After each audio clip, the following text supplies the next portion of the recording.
Shout out all the sleepy mums and dads. This episode brought to you by Red Bull. This be the Large Blast podcast. I'm your host, Stoney, joined as always by Matt. Soldiers, sailors, and airmen of the Allied Expeditionary Force. And Welshie.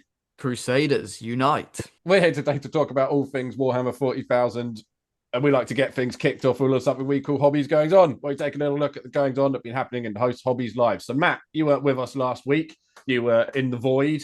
Where and what have you been up to? I have finally completed adjusting the war room. So I built a desk over the summer, purpose-built desk for Warhammer, and Nice. swapped that. Finally got it home and swapped it and have finished adjusting the room. So it's back to being neat and organized, and you can get into it now. What makes it it's got like half the amount of stuff in it that it used to have in. What makes it purpose built for the Warhammers? It's got my big screen mounted on a pegboard, and on the pegboard I've made loads of paint holders, so all the paints go up the wall. Oh, they're nice. They're not on the desk. The desk is smaller than what I used to have, but it's bigger because it's not got loads of stuff on it. So what's the first project you're going to start? Well, I was just going to say, and then without finishing any of the other projects that I've been working on, I then decided to finally give in to the urge that I've been having for ages, which is to raid my bits box and make some Imperial armed pilgrims. So I'm working on the first squad of 10. So they are like religious zealots, but not as zealoty as some of the Necromunda ranges and stuff, you know? Okay, so not quite as priesty as a Munitorum priest, but somewhere on the way. Yeah, because I've always loved the idea. We've spoken about it a few times, like of the masses of humanity, the pilgrims being one of them that aren't really represented in the guard. So like an armed rabble, armed civilian. You should look before you pick weapons. You might be able to make an Inquisition kill team out of them to actually use. Oh yeah, that's have them all as inquisitorial henchmen. One guy I've made is I've mixed. He's from Bretonnian stuff. Oh no, it's Empire and Bretonnian. Where did you get that? Guard. I didn't know you had any Bretonnian stuff. Oh yeah, have I not spoken about that? And he's got his head in you know what they call them when they had the medieval people have their head. Oh, the stocks. Oh, stocks. Yeah. Oh, nice. Oh, that was That's great kit. What's that? The flagellants. The flagellants. Yeah. And some of them have got like fire on their head and missing an eye and shit. That's such a good kit. Yeah, I've made a few cultists and stuff out of that in the past. Very cool. Yeah. Oh, Stoney, talking of fire on the head, you missed a guy. If you'd come out earlier on our night out last week, there was a guy, a tattooist there, who knew one of our friends, and he'd just done a redemptionist tattoo. Someone had just got a skull with the basket of fire tattooed on their arm. Oh, really? Yeah, we saw a photo. It was really cool. Yeah. I said, oh, nice. Man. Our really co-host's favorite, I think. Maybe it's him. Maybe he's going to turn up later. Well, now it's time to reveal my new tattoos, guys. Although I don't feel like it's been ruined by this, my telltale. What happened to tattoos confidentiality? I thought it was like being a doctor. You can't go around telling everybody what tattoos you've been doing. Yeah, it's been ripped up in this case. Yeah. Yes, I've been doing that. And what about you, Welshie? Been keeping busy? Always busy, mate. Busy moving house shortly, but still managed to get some Warhammer in. I finished those Death Guard Mark II Horus Heresy box set, guys. That was pretty fun. There's a video for that on the YouTube channel. And I've just been painting a Kroot Ox today. Because I loved those models when they came out, and I just found them as I was tidying boxes away, and I realised I hadn't painted them. So is that old? Or did that come in the quilting? Do you remember, I loved them. I think we all liked them. When Tau got that non-Tau release, so they did like a Tau starter box, but it was all Kroot. Mm-hmm. Oh, yeah. Remember that came out? So it's from that. It must be 2 or 3 years ago now, probably. Yeah. But like I say, I found them when I was tidying up, and I thought, oh, God, I love those models. I'm going to slap some paint on, so... Yeah. Cool. They're the guys sort of riding on the back of another dude, like another Kroot. I think there's like a few versions of them. There's the Rampages, which come in threes, which are like the close combat ones. And then this one's the guy with the big gun. It used to have a really old model with a really derpy like Kroot face that didn't look like a Kroot. It looked like someone had like Dali clocked an actual human face into a Kroot face, an old metal model. But this new one's excellent sculpt, real beaky, more bird-like the new Kroot than the old ones, I think. Sweet. What about you, Stoney? Well, I'm glad you both asked in such unison. Well, what have I been doing? I feel like I've I've got big news.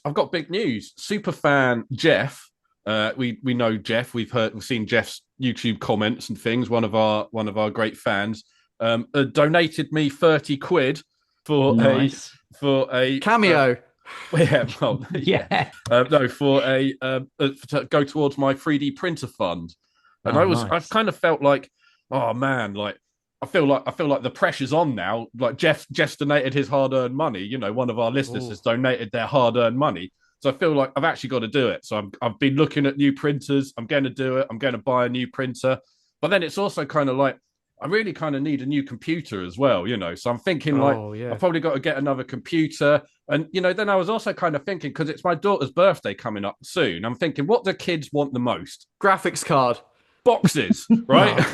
So my daughter's, boxes, gonna absolutely love making her birthday boxes, her PC box and her 3D printer box that she can make a big fort out of.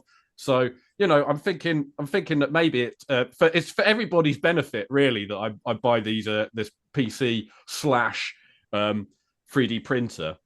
Yeah, definly. It's for the listeners. It's for the listeners. So I think I might do that. But it's also, I think I mentioned last episode, me and you did, Welshie, that I was thinking about starting a Doom Rider. Yeah.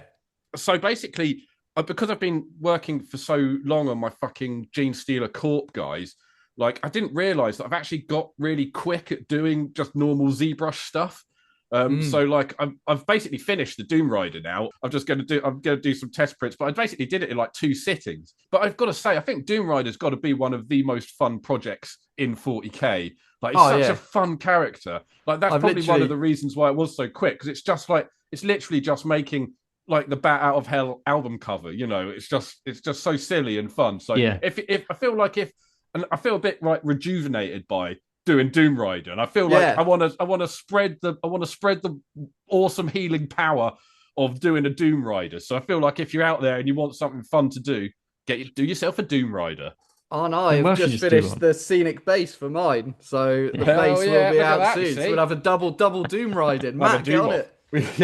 I've secretly been working on a Doom Rider as well. Can you do the Bretonian version, like on fire on a horse? I'll do the Deathcore Krieg version. Oh yeah, that'd be good.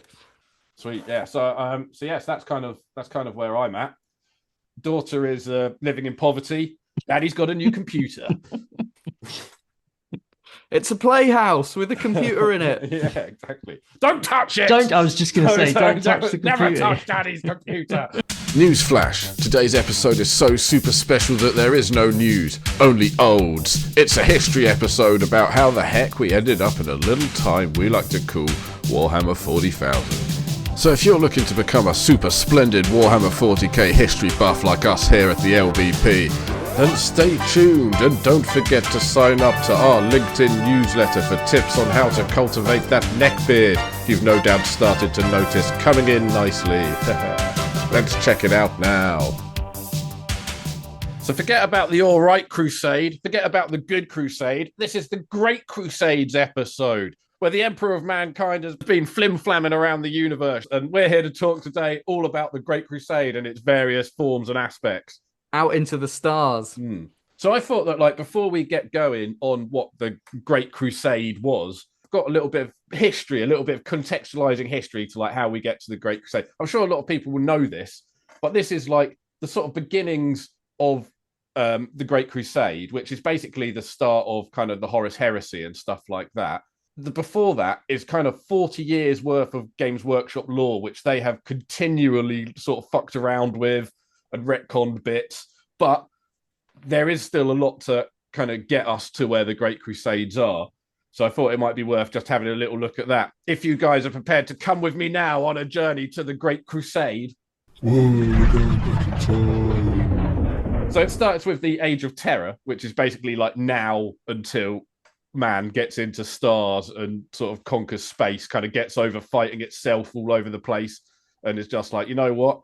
It's time we conquered Uranus. It's time we did it. We've all been laughing about it for years. It's time we actually got off our anuses and conquered Uranus. And put the strap on away, Stoney. Jesus. That's what the name of the ship that went out there was. The USS Strap On went off to Uranus, and then comes the age of technology, where all of a sudden technology starts to catch up to man's ambitions, and we start making things like the STLs and all of that. We're able to make these huge ships. The and STLs. What they're called, the SLTs, the STDs? STCs, the STDs. So we've got all the STL, the STDs, the BLTs.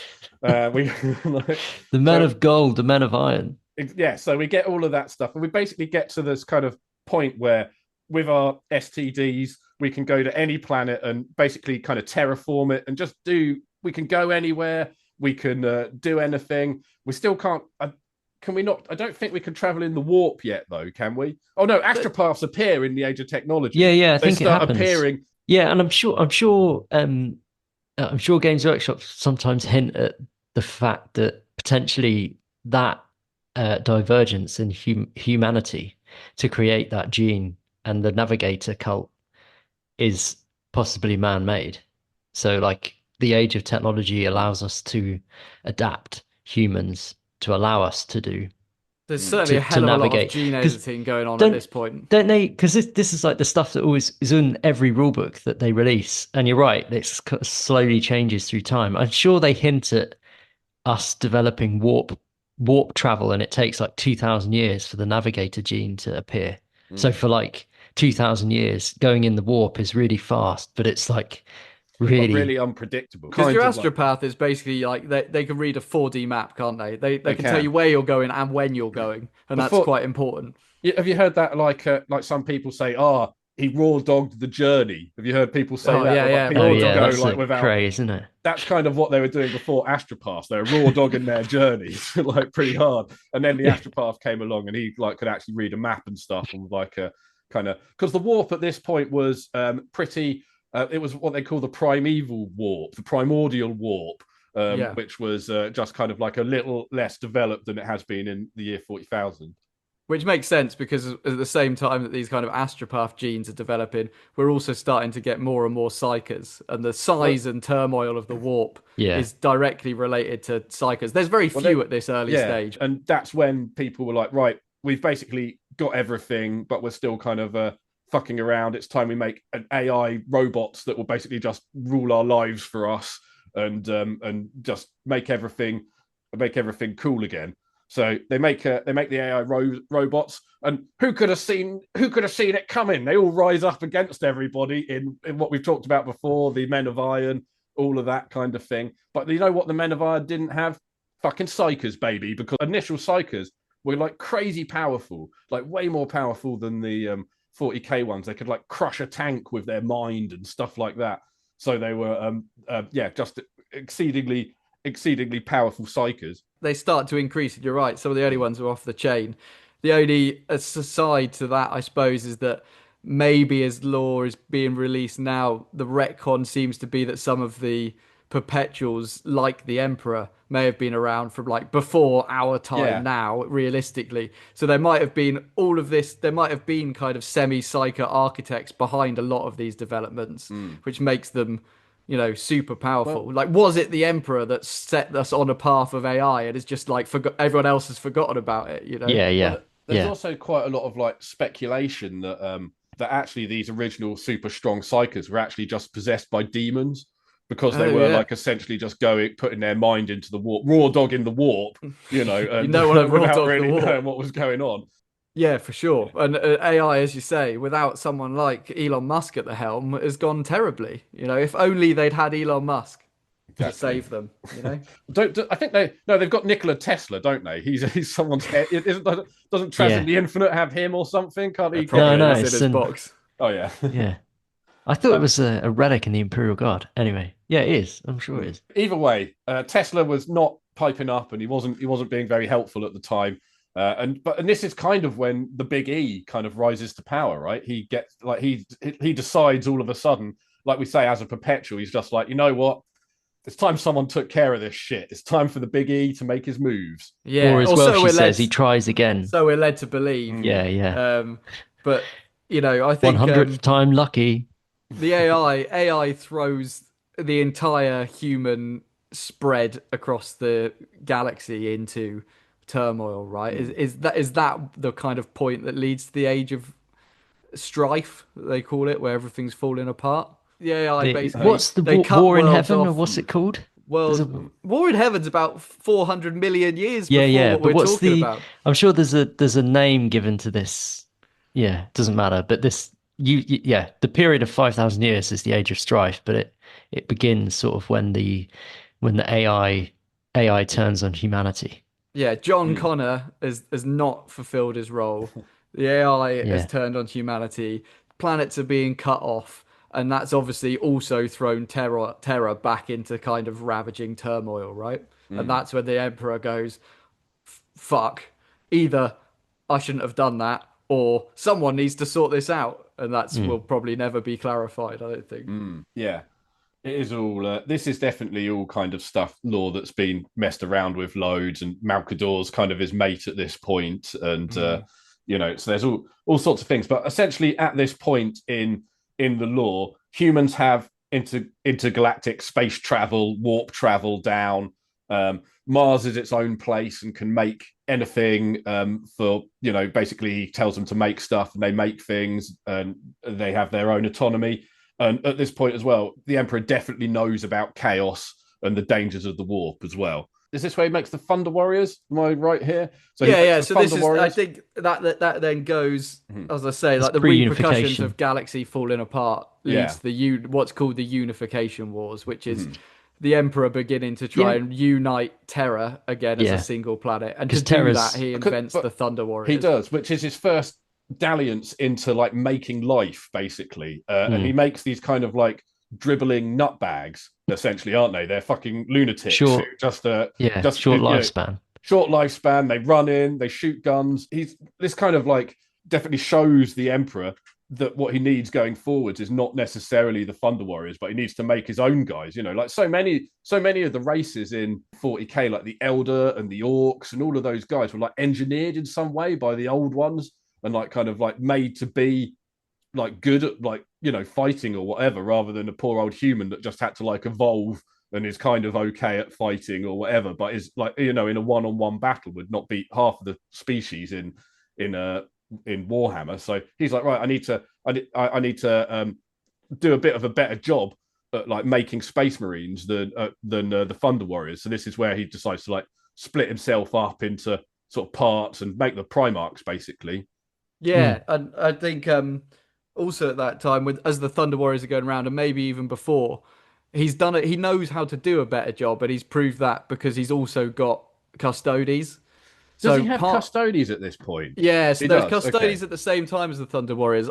Whether he has the like full 10,000, I don't know.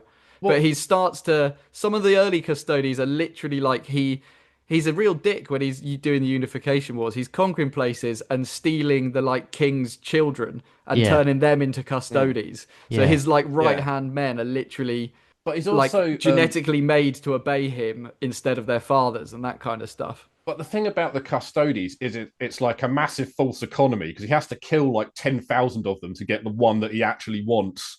Like they're not like sustainable because of just this sheer number of people he has to go through to make them. It's kind exactly. Of the Thunder Warriors are cannon fodder, and the Custodes are like the 1 in a million good guys. But they're just too pure. Like they're too much like him. He has to like. That's why he decides to like break his himself up essentially into all these different parts to make the different Primarchs. Because he sees this is something which I really hadn't thought of until like I was reading up about this. Which is quite interesting. Was quite interesting to me. It's like he actually spends a lot of time like focusing, trying to make them smart as well. Like you don't really think about Space Marines as being anything other than like a blunt instrument, but they are like super clever. Like they are designed. They're supposed to be diplomats and like not just take over somewhere, but to keep it. As well. And different specialisms as well that they're trained in. I mean, they literally get uploaded with pretty much all knowledge, but then you still have things like the Imperial Fists, who are the best builders, or the Iron Emperor's Children. The With the Iron Hands are the music. best ripping it down. Yeah, Emperor's Children Yeah. are great artists. You know, they still have like niches and personalities within that cleverness. It's also at this point that he goes to the planet Moloch, where he goes into the warp and basically chats with the three Chaos Gods at this time, who are kind of in their sort of like infant stage, even though they're, you know, it's the warp and they've essentially existed forever. Yeah, so he goes in and has a chat with them about something ill-defined. Yeah, well, I think the rumors are that the chat might have been, "Hey there, warp gods. What do I have to do to get a little bit of you in my sons? Right, Does it okay. involve penetration, or can you just do it from afar? You know, I'm thinking of making 20 babies, but I want them to be quite powerful.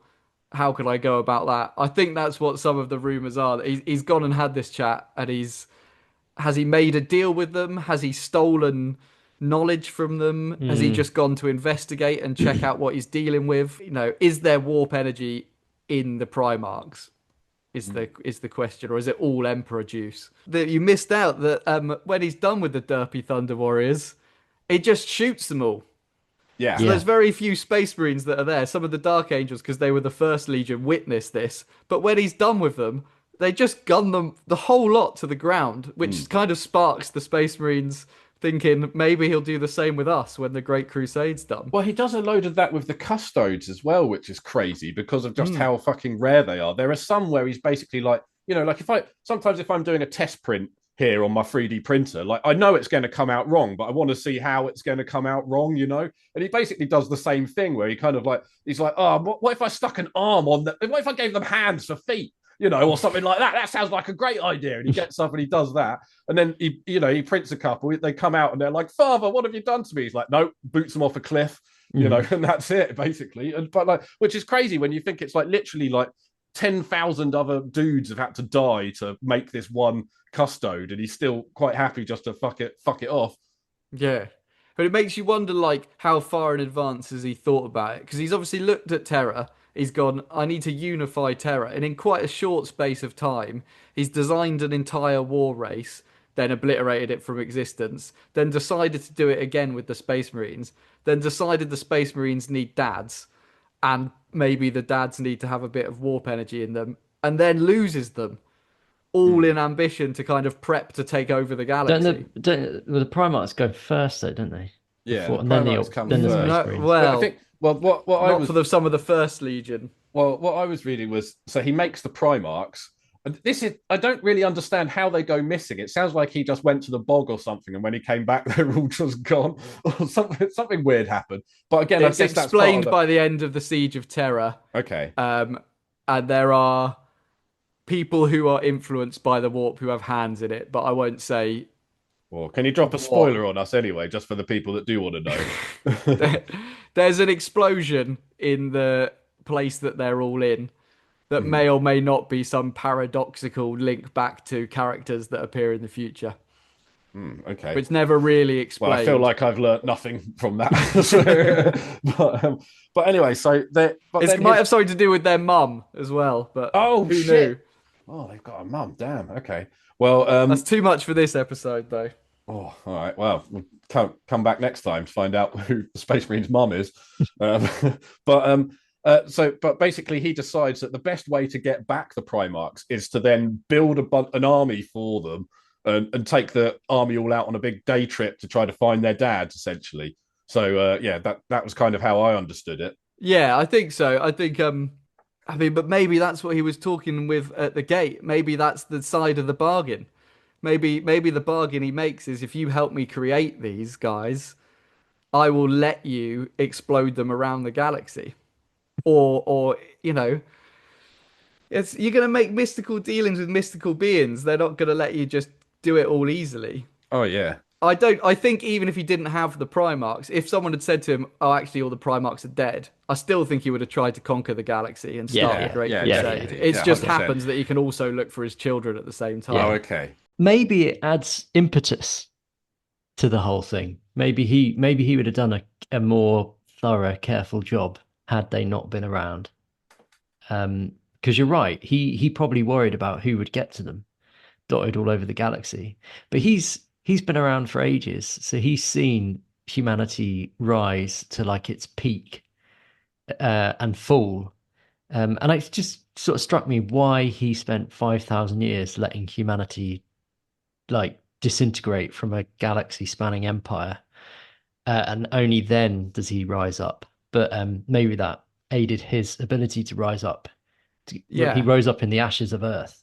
There are So I also think he definitely people wants that to reunite humanity. That's his there's like. some explanations as well that say that he scattered them on purpose so that they would be different and not all directly under his yoke, which turns out to be the case, right? They're all completely different because of how Yeah. they're brought up. Yeah. But I feel like that's a bit of cope on his part, like, oh yeah, totally did it on purpose, rather than Yeah. like my wife Grand did plan. it, or Look or how those great you beings I all tried to showed talk out. to. Yeah. Yeah. Him sort of reuniting these guys is it's sort of essentially the beginning of 30k, isn't it? That's kind of what starts everything off, because he after he gets them all together, he's like, right, like any good absent dad, he's like, I've got more important shit to do. This guy's in charge. Speaking of Horus, I'll be off. You guys know what to do, and then he fucks off. So I guess it's that period of time that we're looking at for the rest of this episode between, oh shit, I've lost them, and this guy's the War Master. That is what the Great Crusade is. It's finding some of them, exploring as you do, expanding Terra's influence, all the way up to, I've found them all, apart from those two dodgy ones. Yeah.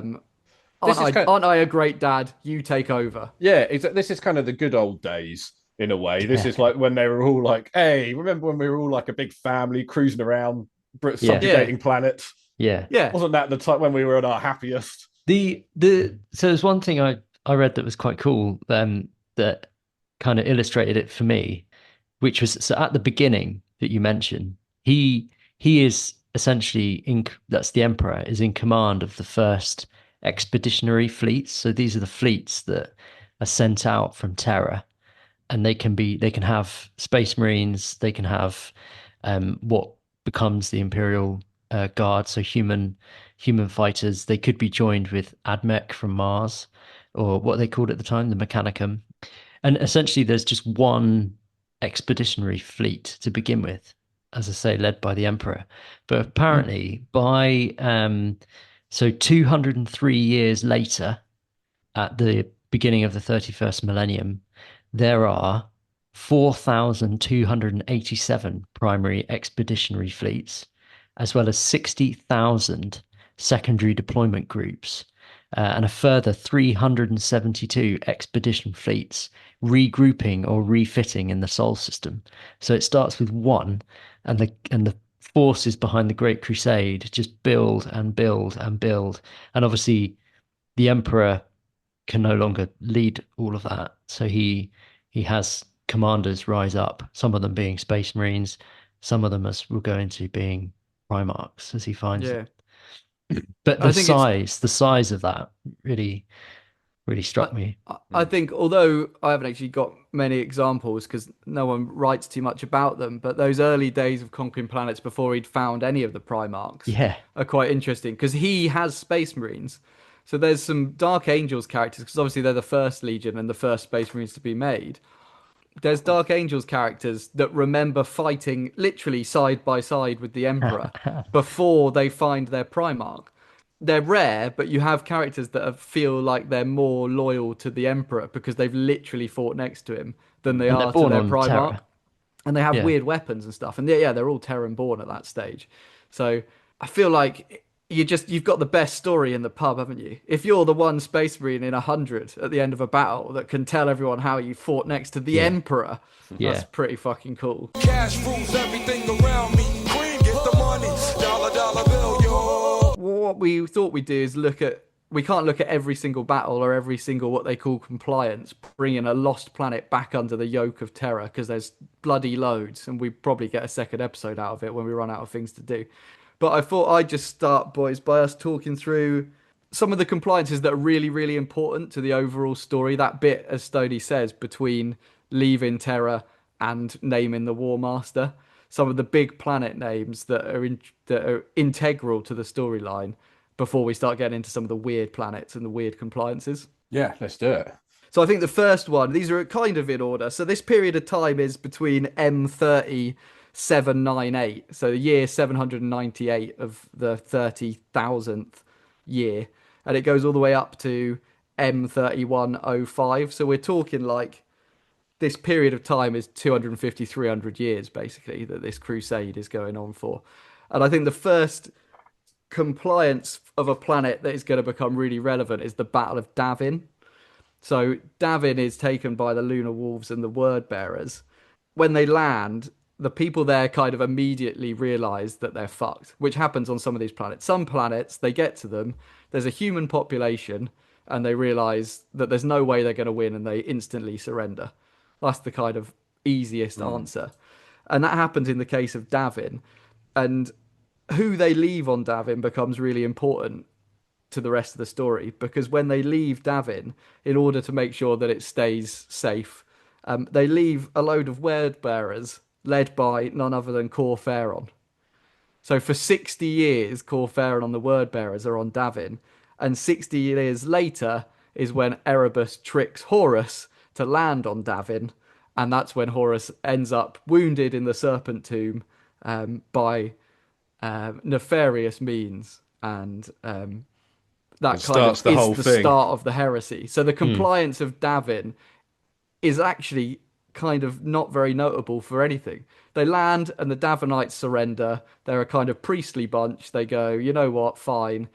And who they leave behind is Corferon. And that is weirdly kind of non-exciting start to the heresy. Is some compliances are just boring. The Space Marines arrive, everyone capitulates, it becomes imperial, and then it's down to who's left to rule it. Well, absolutely. I mean, the actual kind of act of compliancing a world is, like you say, most of them, you show up and they see these big armored men and they go, just take whatever you want, you know, we're down for whatever you say. And basically they immediately will ship in like hundreds of, if not thousands of bureaucrats to basically run every aspect of your world and tell you what it is you need to do and how much of it you need to send to the Imperium every month or whatever it is. So you're kind of immediately an agriculture world or anything, you know. And we should also add that all of this is only relevant if you are a human and your world that you live on is a human world. Because if you're Xenos, you don't get the same you don't get the same offer of peace. That's true. And we'll see some more of that, I'm sure, in a bit. But the other end of the scale in a similar kind of time period, I suppose, was Zenobia. So this is where the Interrex live. One of the other things that happens, they either get to a planet and a load of priests immediately surrender, or they get to a planet and they find that human society has absolutely thrived there. And actually the technology that they find when they get to a planet is better than anything the Imperium had before. And that's the case with the Interrex. So this is a human species who've got a single genetic mutation that means they've essentially got the ears of bats. So they have like really spiky bat ears, and they talk in like weird kind of ultrasonic noises and like songs. Clicks and stuff. Yeah, exactly. And the people that find this is, as with a lot of the main storyline stuff, is Horus and the Lunar Wolves. And Horus goes down and he kind of recognizes this. Very rarely do they see humans and just blow them up immediately. There's often at least a conversation about what to be done. And Horus is there having a chat with these Interrex, trying to be like, all right, maybe we can look past the fact you've got bat ears. It's on the line, but you seem pretty human other than that. And you've got some sweet tech. Like maybe you'd like to join the Imperium. Now, obviously joining means subjugation, but they don't know that at the time. And it's all going pretty well until that same cunt Erebus, whilst Horus is chatting with the Interrex leader, breaks into the Interrex Museum of War, blows it up, and steals the anatheme from these guys. Because these guys... And it kicks off a whole war. So before there's even been a full conversation, Erebus has fucked it all. And that leads to war. And sometimes the wars go on and on and on because they're so technologically advanced. I mean, these guys have met the Eldar. These guys fight chaos already. If Horus had been able to stay around and have a conversation, they would have properly explained to him, the Eldar, I know you don't like them, but they've warned us of this thing called chaos, and maybe you should listen. Yeah, definitely. But then, at the same time, their chaos detecting can't be that good if they let Erebus just wander unattended into their museum of war. I Yeah, mean, exactly. And yeah. also, I don't think it would have gone very well when Horus had realized that also part of their population are monkey people called Kynobracts that are all wandering around in cloaks that they managed to hide from him for a bit. Oh But I God. think once They're, the they're Imperium like the realized people they that were work horde around of the monkey back of people. Argos. But I think those two, as both of those compliances, lead to the Horus heresy and the fact that without either of them, Horus wouldn't have fallen. Hmm. But they are also so very different in that one is immediately compliant and one is a big old difficult war where loads of space marines are lost. And the Imperium is faced with one or the other when it lands on human planets.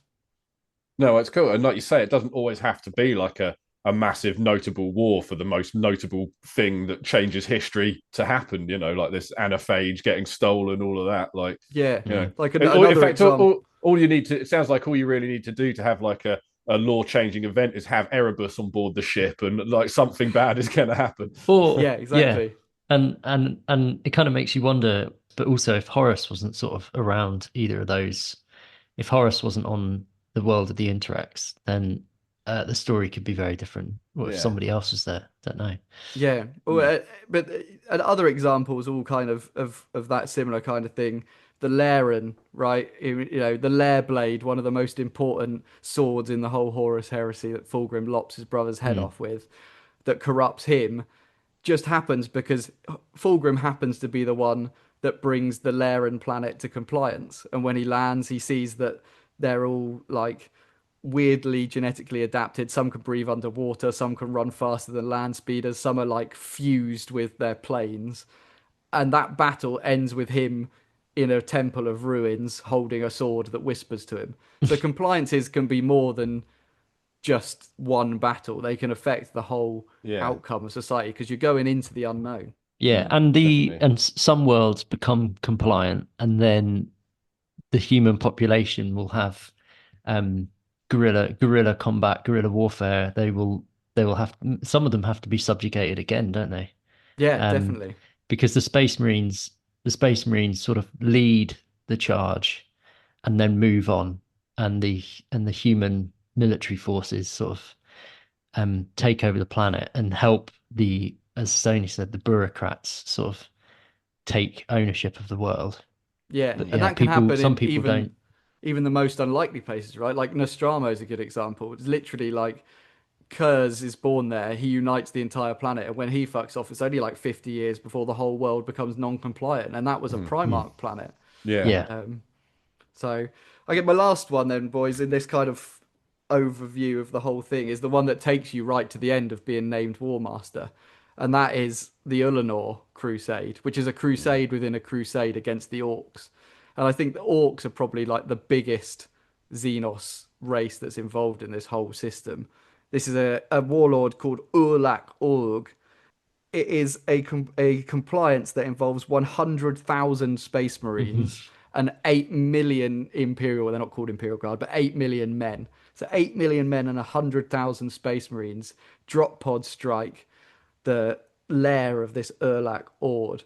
And Horus goes him and the Justarian spear tip straight to the warlord. And only Abaddon and Horus survive, with Horus stood over the dead biggest orc that's ever existed. And it is kind of that deed that leads the Emperor to proclaim Horus as War Master. So that particular compliance is the icing on the cake for Horus being one of the best crusaders. And that kind of bookends this entire period that I'm sure we'll go into some of the more exciting ones. But Yeah. that's just how the history And really affects the overall story. isn't Ulinor's where they flatten the entire world so that they That's can have right. some huge military parade. Yeah, well, they call it a triumph, right? As Yeah. you know, Matt, because you love Yeah. your Roman history. But Yeah. this kind of idea of expanding as you crusade is Caesar. And just like Caesar, it ends with a triumph. Not really on that sort of level, but one world that this is from memory that he succeeds in taking quite well. He's already got Mars to sign up to his deal, but he manages to convince, don't know whether it's, I think it's Saturn or the all the moon bases around Saturn that build all the ships and stuff. So they're their own sort of empire, like Mars, but he convinces them to join him without having to fight them. That makes, you know, his initial compliances of these human worlds within the Sol system are kind of crucial as well, because if he had to fight Mars right at the beginning, then the whole thing could have been a different story. Yeah.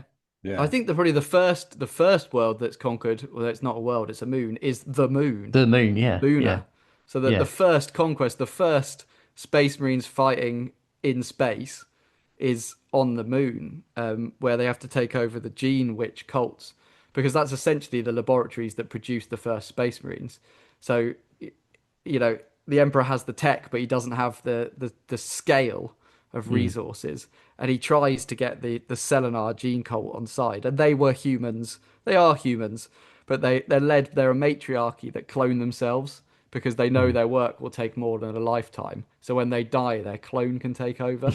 And they're really weird because they're described as like way back when, like way back in those early Terran days that you were describing, Stoney.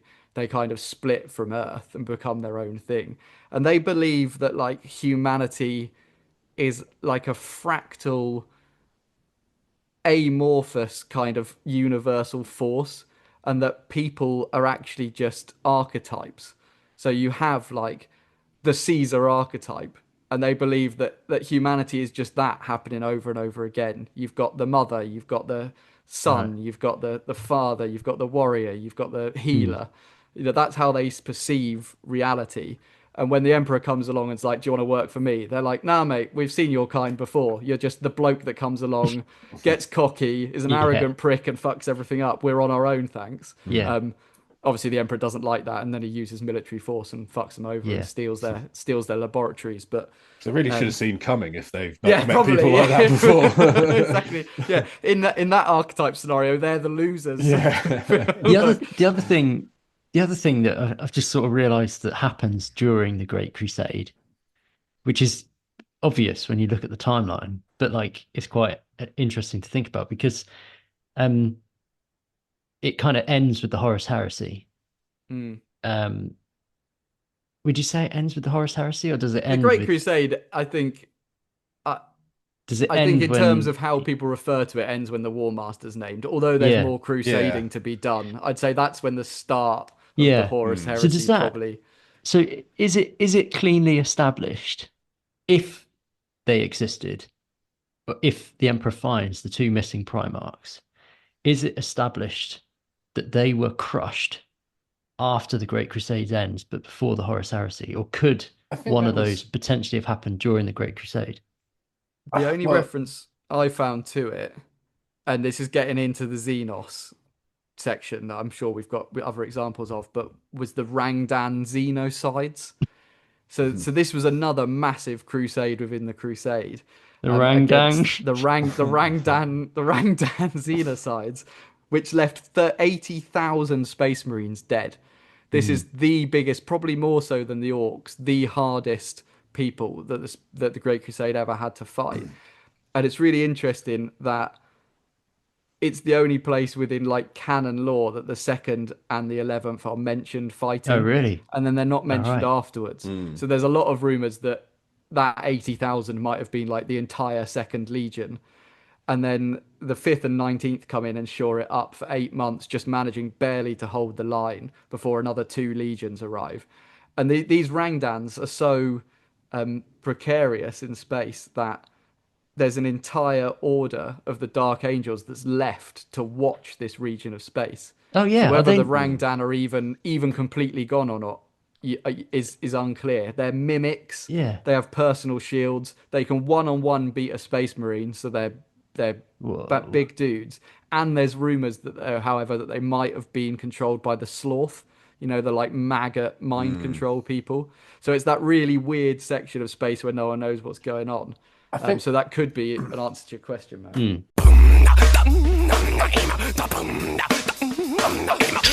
I'm going to tell you about the Shak Trada Deeps campaign. I don't know really why this caught my eye, but it was a campaign. I know why, because it's my favorite Oh Xenos. yes, yeah. I've just moved forward in my notes. Yeah, I do know why this caught my eye. So it's a campaign waged by the Iron Warriors in a place in space called the Saktrada Deeps, hence the name. And its purpose was to purge the Harud inhabitants of the area. So they're like one of our favorite Xenos that aren't portrayed in models, aren't they? They got like the really long arms that are Yeah. like, got long arms. Horrible looking things. Yeah. And their weapon is entropy, isn't it? They like make Yeah. people decay, Oh, yeah. like not like fall apart, not just Nurgle Mm. style, but like slow down time or speed it up. Yeah. Apparently the invasion and campaign was ordered by the War Council, although the planets bore little strategic value. And it quickly became a very difficult campaign because of like you mentioned, well, obviously the Harud's sort of time warping abilities and the esoteric weaponry is not really something that the Iron Warriors are used to fighting. Because as we've sort of been insinuating, a lot of the planets that the Space Marines are coming up against are humans. They have a similar sort of weapon system, but these aliens are like way different to the human civilizations they've been meeting. And Perturabo, so he's on the scene by this point, and he gets called in to help command the Iron Warriors because they're having such a problem, and he constructs a status field generator, which negates much of the Harud's weapon systems, and then they're able to inflict heavy casualties on the Xenos, and the Harud panic, and they start leaving the star system in these massive ships, and some of their planets that are like infested with the Harud start breaking up, and there's huge chunks of planets and literally millions, potentially billions of ships trying to get away from the Iron Warriors, and the fleets of the Iron Warriors can't deal with it because there's so many of them. So they suffer just. They thought they were on top of it, having suffered terrible casualties, and Perturabo essentially makes it worse, and it throws chaos into the Iron Warriors fleet, and Perturabo is furious when this is all over, and he blames the Emperor for it all because there was no strategic value in it at all. But eventually, they're not destroyed, but that area of space is cleansed of the Harud.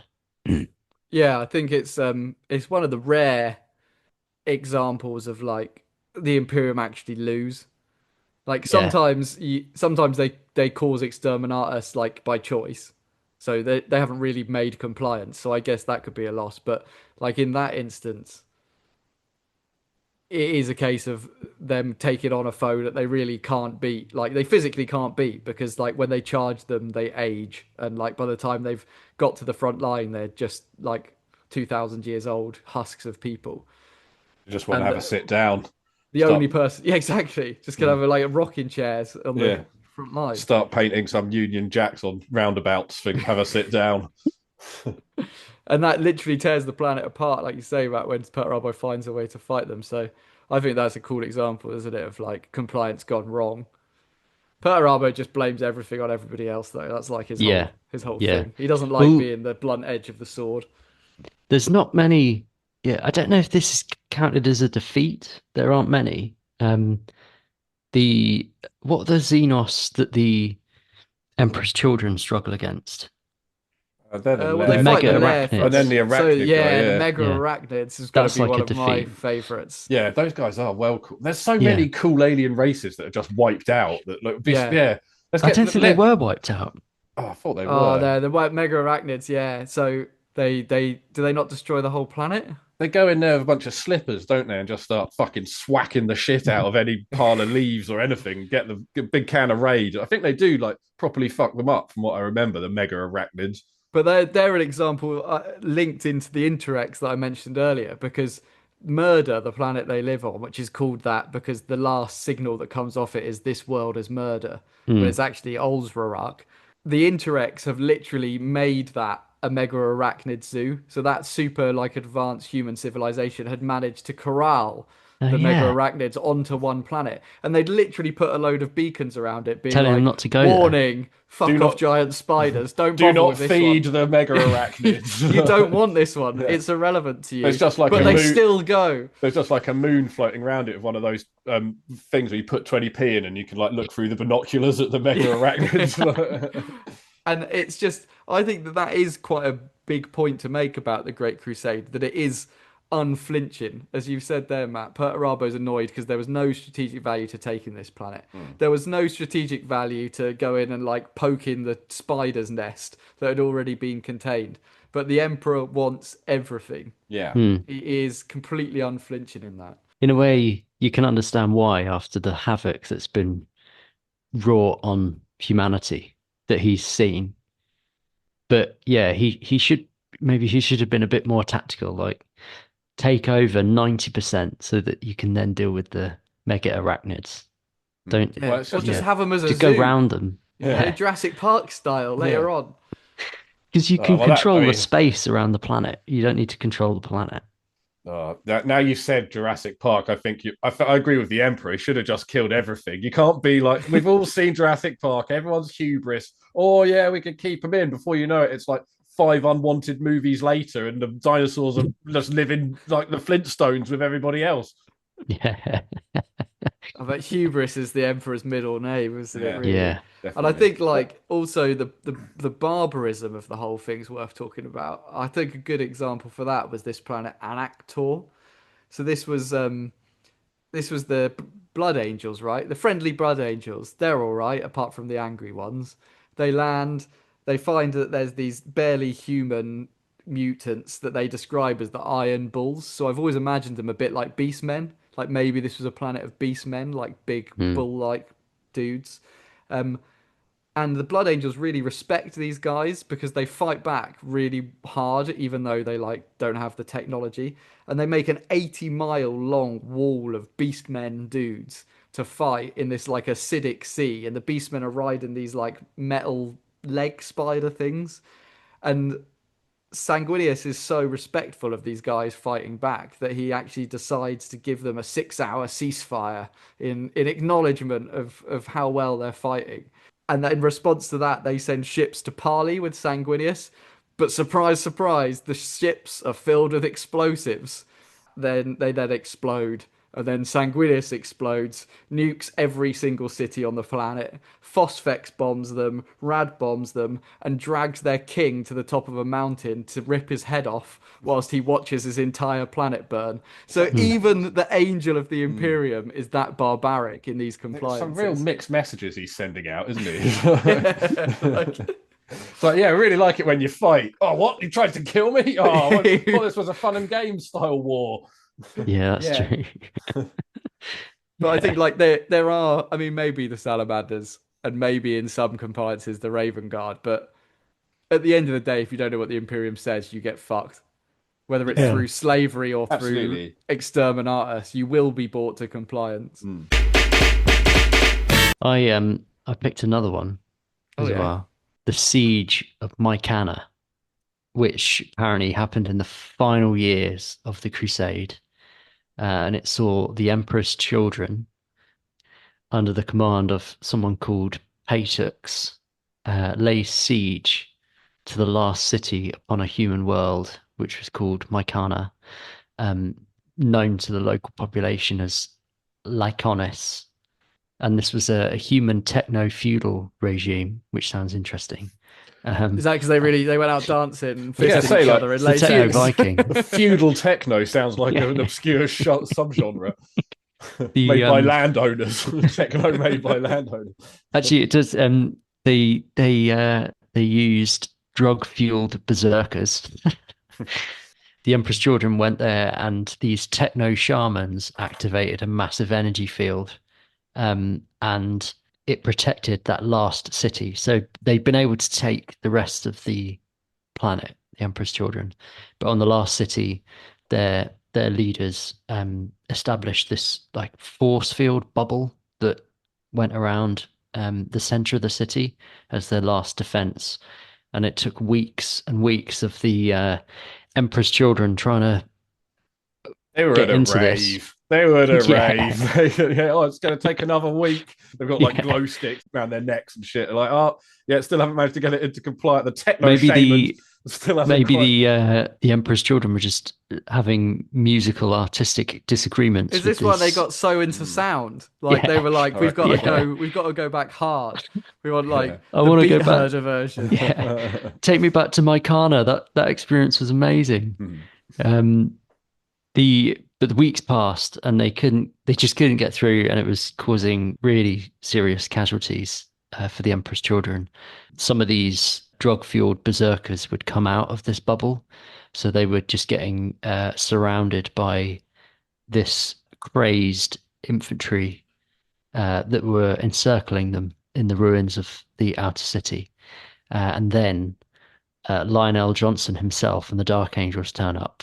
They used a massive graviton cannon that was on the Invincible Reason, which is the flagship of the Dark Angels, and they were able to break a gap in the shield long enough to allow this selection of volunteers to run through and to fight these techno-barbarians in their rave, and that's what they did. But it was really embarrassing for the Emperor's Children because they needed help. And if it hadn't have been for the Lion turning up, this millennial, this company under Patriots could have been wiped out. But the Lion actually left without really saying anything. He didn't rub the point in to the Emperor's Children. That's because the lion's autistic as fuck, mate. He probably didn't even notice Fulgrim was there. He was probably just like, don't who are all think these Fulgrim was there. dweebs dancing, doing techno? I don't even like techno. Turn that Yeah. shit off. I'm more of a I'm Clapton leaving. man myself. But the a Clapton man. He does Yeah, look I like he can imagine enjoys a that. bit of Yeah, Eric yeah. Clapton, doesn't he? Sits down, gets like a record player with some of those really big can headphones and sits and just listens to Clapton. Yeah. The Emperor's I only Children. like his sober stuff, none of that cocaine nonsense. The Emperor's Children actually were really touched by this. They thought that this was a real honor that the Lion hadn't really made a big deal about it, hadn't told the imperial authorities that he had to help them. So the Emperor's Children claimed the compliance for this world under their name. But in a way, it was the Dark Classic Angels that really Fulgrim. saved the day. Yeah. Yeah. Absolute dickhead. Like, that's what I mean. The Lion don't care. He's above all that shit. He sees a world needing compliance. He's bringing it to compliance, even if someone else is there. I kind of catch Fulgrim doing the walk of shame from the shaman or whatever, and he's like, yeah, it doesn't even notice him. From, like, yeah, He's got one of waddling those, up like- from the basement with a latex glove in his arm. Yeah, he's just got one of those like rave jester's hat on and a latex glove hanging out his arse. I kind of got bored looking, but I wanted to find an example where Space Marines weren't involved, and yeah, I got bored looking. I couldn't find one. Where like No, It I was haven't come an- across one either, where it was just like it's just humans. just humans. No. Yeah, Because that's why the Space Marines was designed, wasn't it? This was what they were. This is their bread and butter. yeah. But you're I right. You'd imagine that there would have been some planets where like just taking a picture of a Space Marine would have been enough to bring the world to compliance. Yeah, Like a land of farmers that one priest could have gone round with like just a light and be like, look at the wonders of the Imperium. the thing that I found interesting reading was and I couldn't remember if this happens in the book, but the first book of the Horus Heresy series, Horus Rising. Horus Rising, yeah, where they fight the human world, where it's the Empire of Man and there's the Emperor and the Imperium, Yeah. and according The to what I first was, line of the book. So the first Yeah. line of the book is I Yeah. was there the day Horus slew the Emperor, and that's the conceit, is that it's not the Emperor. Yeah. The book tells you yeah, it's about. but I read that, and I couldn't remember if this was in the book, but apparently, like, I think it's a couple of months after they kill the emperor. They have the state funeral of the emperor, and two companies of imperial fists who like nearby come as like an honor guard, and they're in their power armor, all as a military formation during this state funeral where they lay the emperor to rest. I thought, and I couldn't remember. I don't think that's in the book, but I thought that's quite interesting. How like, because in some respects, some of these compliances that you read about, even if there is conflict, as well as the bureaucrats turning up, there is efforts by the Imperium to try and integrate them in afterwards. afterwards, to show respect. I think you say like Sanguinius, if they hadn't tried to blow him up, like there are a lot of times where the Space Marines do show. They don't always wipe them out completely. Sometimes they show respect for a civilization for attempting to fight back. It's almost better to attempt to fight back for a month or so and then go, actually, clearly we've not made the right decision, than it is to just either capitulate or never stop fighting. I feel like the right answer, if your planet is about to be complianced, is fight for a bit. Yeah. Yeah. Yeah, put up a show. Be like, hold me back, bro. Hold me back. Yeah. Exactly. The last one I had was this thing called the Olamic Quietude. And these were humans when they got there, as the total pinnacle of weird humans. When they got there, these were humans that were not only skulls, brains, and spinal cords. Excellent. So these humans, when they're born, they implant themselves with a techno-organic virus that takes over their body and only leaves the brain, the skull, and the spinal cord. So they have suits of armor, like robot armor, they call them robusts, with hologram projectors that project their face back onto their skull, even though they don't have a face. So they're walking around as little like projectors projecting onto their face. And the Space Wolves fuck them up, but they seemed like a pretty fancy society, like robots with brains in. They sound like a weird, really does. Weirdly linked with Mars. You never know what you're going to get. Cavemen with sticks or people projecting their own faces on their skulls.